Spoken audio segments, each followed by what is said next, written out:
అందరికీ నమస్కారం అండి. నేను మణికుమార్ని, కుంభకోణం కాపురం బ్రాష విజయవాడ నుంచి. చాలా మంది లైట్ వెయిట్ లో సింహాసనాలు అంటే యాంటిక్ బాగా వెయిట్ లో వస్తున్నాయండి. లైట్ వెయిట్ అడిగారు, మళ్ళీ అవి రీస్టాక్ అయినాయి.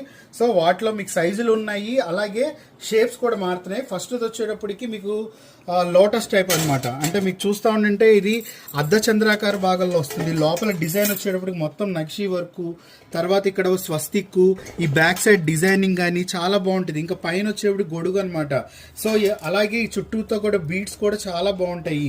సో ఎవరైతే మన ఇష్టదైవం ఉన్నారో వాళ్ళకి ప్రత్యేకంగా మనం ఒక పీఠం తయారు చేసాం. సో అది అమ్మవారు అవ్వచ్చు, శ్రీవారు అవ్వచ్చు, ఎవరైనా సరే. సో అలాగే నెక్స్ట్ వచ్చేటప్పటికి మన స్క్వేర్ మోడ్లో వస్తున్న చౌకీ అనమాట. సో ఇక్కడ సింహాసనం ఒక ఆర్చ్ కానీ, బ్యాక్ సైడ్ డిజైనింగ్ కానీ, ఆ లోపల వచ్చేటప్పటికి మనకి చూడండి డైమండ్ టెస్ట్ డిజైన్ లాగా వస్తుంది. అలాగే పీఠం ఒక ఈ డిజైనింగ్ అని చాలా బాగుంటుంది. తర్వాత ఇందులోనే మీకు పెద్ద సైజ్ వస్తుంది. బ్యాక్ సైడ్ ఆర్చ్ డిజైనింగ్ దగ్గర నుంచి ఈ లోపల డిజైనింగ్ కానీ అంతా కూడా బాగుంటుంది. ఇక్కడ ఏంటంటే మనం సింగిల్ విగ్రహం పెట్టుకోవడం బాగుంటుంది. కానీ ఇక్కడ వచ్చేటప్పటికి లక్ష్మీనారాయణలో, లేకపోతే లక్ష్మీ, గణపతి, సరస్వతినో ఇలా మూడు విగ్రహాలు పెట్టుకోవచ్చు. చిన్నవి అయితే. కొంచెం పెద్ద సైజ్ విగ్రహాలు అయితే ఇద్దరు పెట్టుకుంటే బాగుంటుంది అనమాట.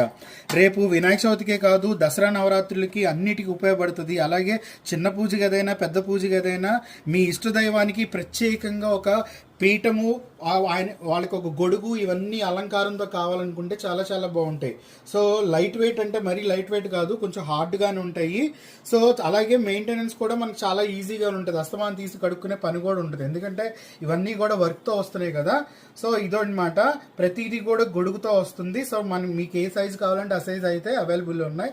ఇవి ఒక కలెక్షన్.